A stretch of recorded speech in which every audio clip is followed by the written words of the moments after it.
Okay, hi everyone and welcome. Caroline Best of the Tao of Horsemanship. And today we have Sherry. She's a student and we are going to be filming, I don't know if the camera wants to try and catch her 3-year-old Friesian gelding. He just got gelded about 4 months ago? Yes. 4 months ago. No, actually, he was gelded only about 8 weeks ago. About 8 weeks ago. So this is a new experience because of the camera wants to show we've got a mare in heat, Miss Lita.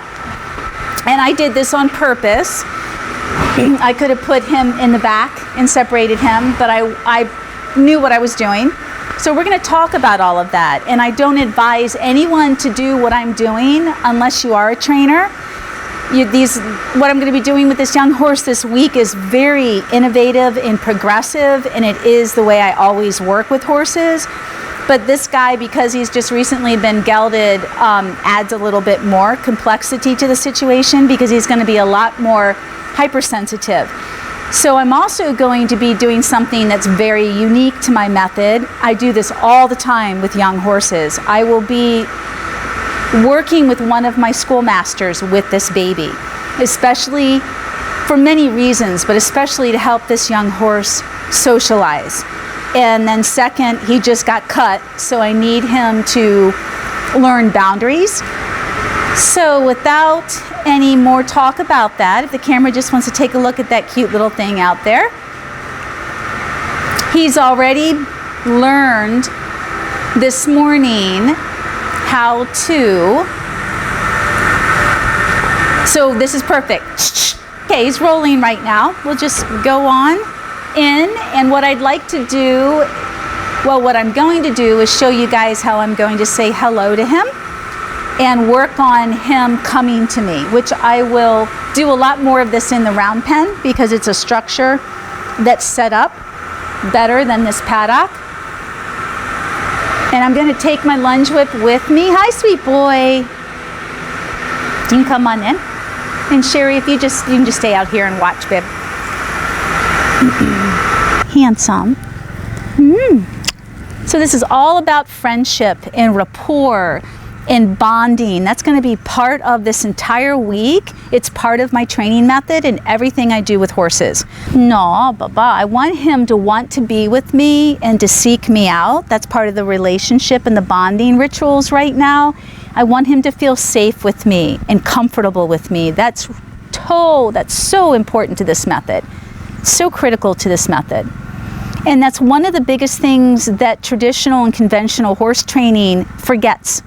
They don't know. They don't think about the horse feeling safe or comfortable with you. They just want to get the job done. And so a lot of force and a lot of dominance is used and a lot of hitting and punishing the horse, belittling as I call it, or operant conditioning where there's a lot of negative reinforcement. So every time the horse does something you don't like, you run them to death. Like, how do I know when to do what and how much to use or how little to use? That takes experience. You can study me. That's going to help. It'll definitely open your mind up watching me. But you guys don't be afraid to express with your horse and make mistakes. To me, mistakes are learning opportunities. So you want to watch the ears. You want to watch the body language.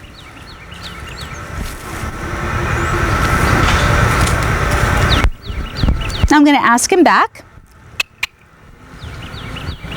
So I'm using a lot of my energy and intention that I teach in my work. If the camera wants to pan in on me. I teach all of this in my mastery membership, my full program. He's going to leave. He's new to this work, this mindset. So you can't make it, don't force it. Allow him to. And keep asking him to come back and reconnect. And that's all in the work, the mastery membership. So that's really going to make more sense to you when you review the course. And keep asking him, but then what are you giving him when he comes back to you? Anybody that understands energy and studies it and gets licensed as a practitioner, you have to study brain waves. And it's all proven research out there how amazingly powerful our brain waves and our energy frequencies are. And there's so many ways to measure them. So this isn't all foo-foo or woo-woo. This is real. And if I want this horse to want to connect to me and I become the sweet spot, what am I giving him to connect to? Frenetic, crazy, stressed out energy, worried energy? You have to, as a leader, be really sure and clear about how you're showing up and what you're giving back. Zor, my 18-hand Friesian sport horse, is going to work with him this entire week to help him learn how to socialize, what's acceptable behavior. He will also be able to learn from Zor, because he'll feed off of Zor's energy in the round pen or in here, wherever we need it. So before I take him out of this area that he is comfortable in, he's been here since yesterday and he's yawning. This is so important, you guys. He's really feeling relaxed and processing right now. So I don't want to just yank him out of here like a lot of traditional training is. They just go in, get the horse, put him in a halter, and just start training them. I want to start building our rapport in an area that he feels most comfortable in, more his territory. And then when I build that rapport, I'm building trust and more confidence in me, so that when I take him into all these new thresholds, when we walk out of this stall, it's going to be a whole new area for him. And that's a whole new threshold for any horse. Not every young horse or new horse to my method of training is going to respond this well right now. A lot of times they've had previous training experiences that have shaped them negatively and made them very scared. And from what I've heard, his round penning experience has been horrible. But just take your time.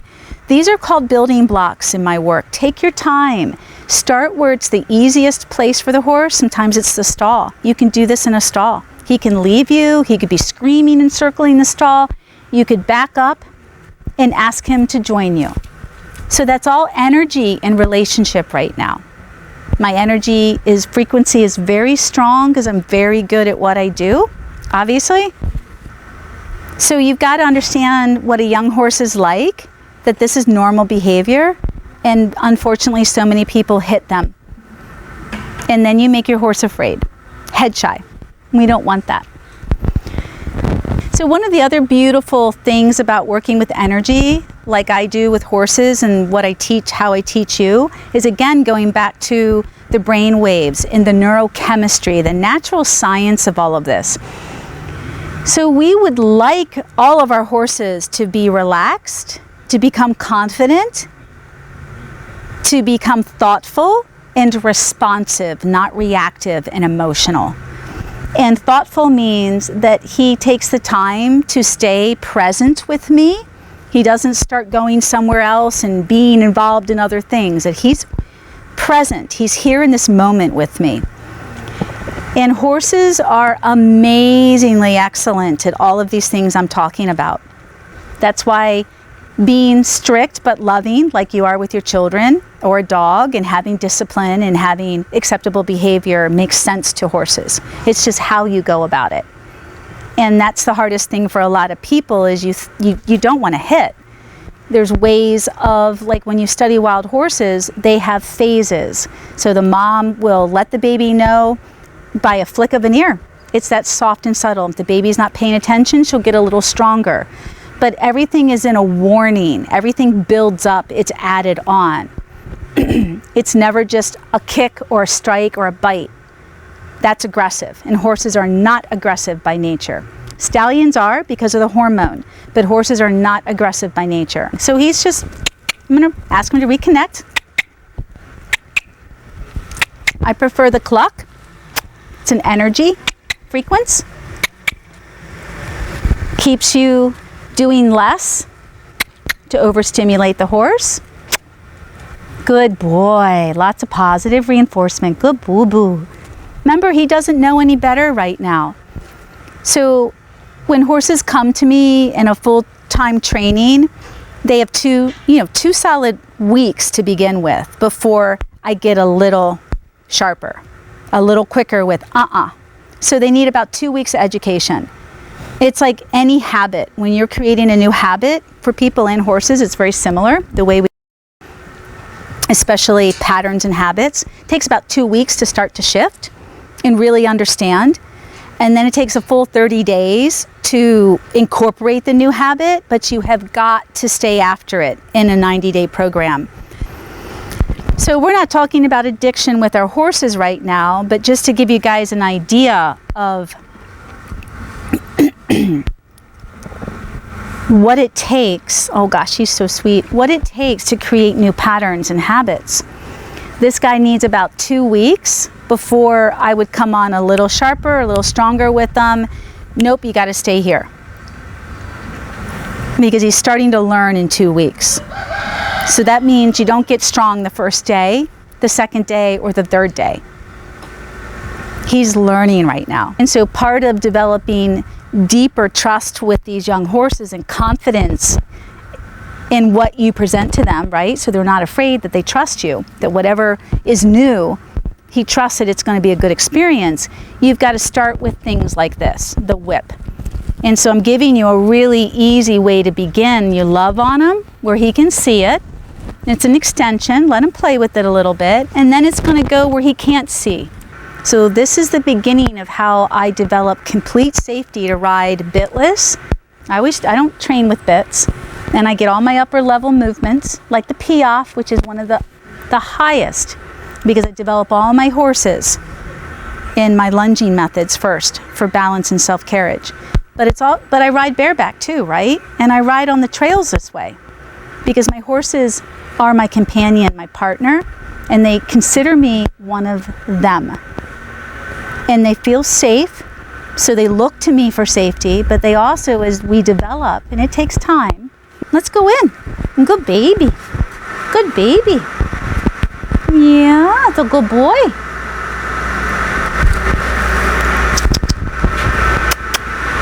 Come on, Baba. And I do talk like this. Come on, baby. All my horses know the words come here, out. I don't use words other than I love you, thank you, come here and out. Other than that, everything's a cluck or a sh noise to interrupt. So this is what I use. It's all marine grade ships, marine grade lead rope and halter. So its weight is phenomenal. It's light, yet the feel is just excellent, and it's soft. Hi, boo boo. So we're going to teach him to always come to us. We never go get our horse, ever. So even when you have to go out in the pasture, I may have to walk out there. Sometimes they come when I call them, because I'm setting up conditioned responses, cues right now, both with my energy and with certain words and certain behaviors. So the other good thing about showing Zor is you get to see a finished horse and where this work leads. So he's just a little more excitable in here. So I'm going to do whatever I can to help him learn. Does that make sense? I'm not going to get on his case because he couldn't leave his hay. That'll come. That'll come for all the right reasons. So now we're going to work on moving away from pressure. So consistency and repetition are so important, and a lot of positive. And it would be nice if he would lick and chew. The more your horse licks and chews, the more relaxed they are with the work, and the more they are processing and digesting the work. So again, his experience is most important to me, not my agenda. And that's why Sherry's here, because that's the way I train. I'm not here to ride him today. I don't get on a horse till they give me permission, and you'll see that with Zor. All right, little man, let's go through this again, because I need to teach you how to lead respectfully behind me. Thank you, Booby. All the way out. We have to pick up Zor before we head out there. So that's going to be interesting, because just the whole process of Zor and the baby walking together. Now, number one, I wouldn't do this if I didn't trust my horse, and he had a lot of experience helping me. So in number two, so this is a behavior that I want in everything we do. Every time your horse comes to you and you put the halter on and you go to take him anywhere, he must send, come out, turn around and face you. I don't want him interested in anything else. You know, it takes time. All right, let's come back in. Friesians by breed are more passive and submissive. And one of the things you guys have to understand about horses in general is most of your drafts were bred to be submissive and passive because they're so big. You didn't want like a Zor size to be combative or dominant and hurt you. So Friesians are drafts, and a lot of draft horses are very passive.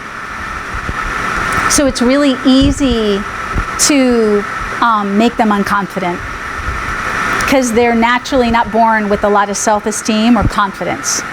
So if we come on too strong and beat them up about stuff and make them feel bad, just go down, they go down, they go down.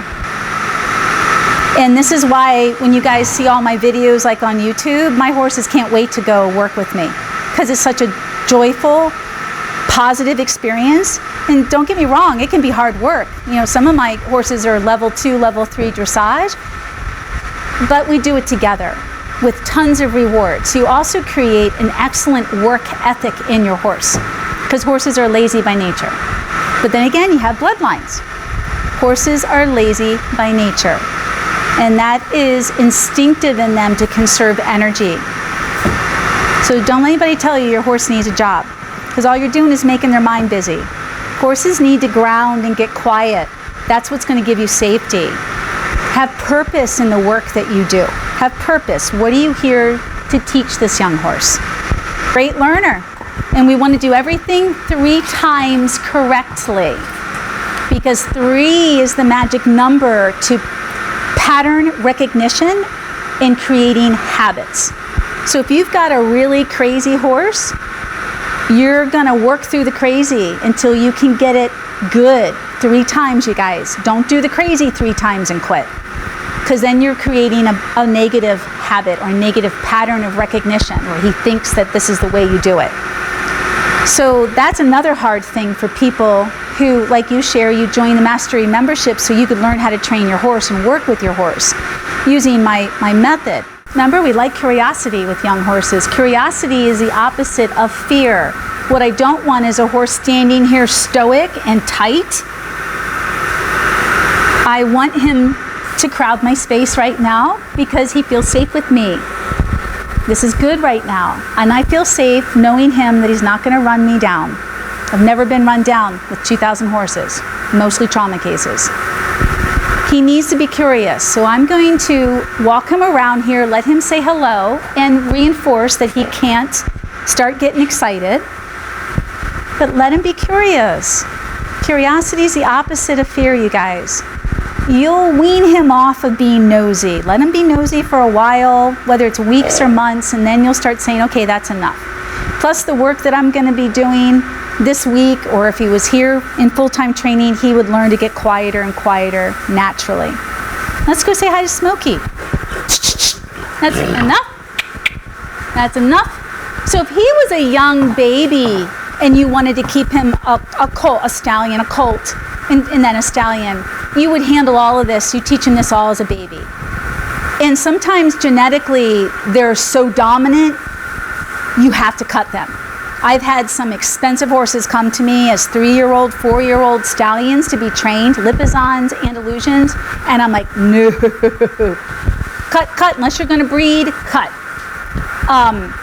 But if they show that they're easy to train and manage as a young colt, little intact stallion, then you keep them. There's no reason to cut them, but you've got to start them out young, you guys. My baby's complicated because he's really sweet. So I didn't see any of this till, it's all on YouTube, till we reintroduced the bag. All of a sudden he's afraid of the bag because of my two mares that made him afraid of the bag. So they got brought into that video too. Oh, and then he thought the whip was just going to kill him. And I'd already worked with him with the whip. Oh, all right. We've got a foot cocked. We're going to back up a little bit more. Good boy. Good baby. Come, add pressure. Get bigger with your swing and your volume. Good boy. And relax again. That's excellent. So he's releasing endorphin. There's so much to learn in this video we're doing right now. All right, this is the kind of horse I feel comfortable, and I'm going to bring I could bring my long lunge whip to reinforce, because you're not always, you're gonna need the whip right now. Good boy, you're gonna need it. When you guys advance and your horse has a strong level of education, you only need your lead rope. But I'm gonna need the whip, especially when I work with the two horses leading them out. Okay, don't force things. If you do the work the way I teach it, the result is him trusting you enough that whatever you do or present, like the baby, when I had to medicate his open cut yesterday at Liberty, it was painful. I had to clean it, sterilize it, put salt in it, and he stood there. You don't make that happen. It's because he trusts you and you have such a great relationship and language. Even the things he doesn't like, he knows he has to do. He's got to stay about 3 feet behind me.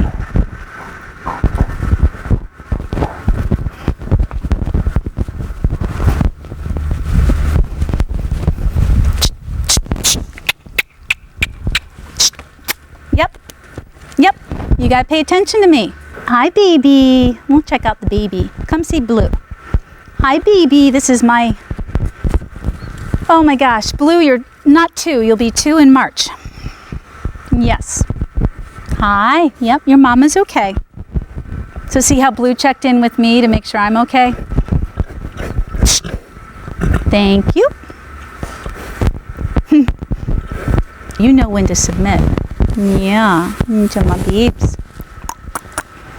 All right, I'm actually gonna add, because this is, I can. So I'm gonna let the baby out, because I can, because I know what to do. Come on over here. Come on, baby. And Blue's fine where he is. He can do whatever he wants to do. The worst thing is letting him learn that he can blow through you. The worst thing is not being able to be effective.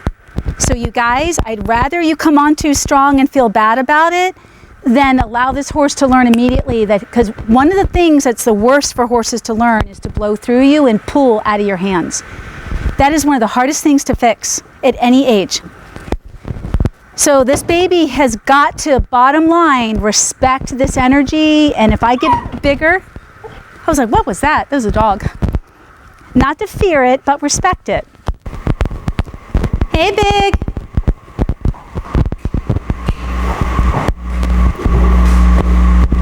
Yep, you were back. Hey, love. Good baby. Oh, no you don't. You ain't running up on me. So, isn't that cool, Sherry? Just that little bit of work I did, the baby started running up, and I just raised my energy from behind, and it diverted him. If I hadn't done the proper preparation, so to speak, I would have gotten run down completely. Okay, come on, babes.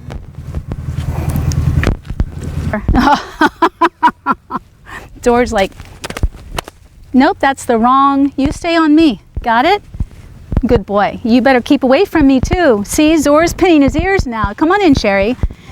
Yes, ma'am. So Zor's pinning his ears to protect me because the baby almost ran into me. So you'll see how Zor's close to me now.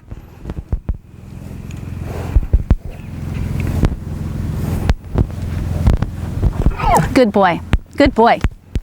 You back up. You respect that.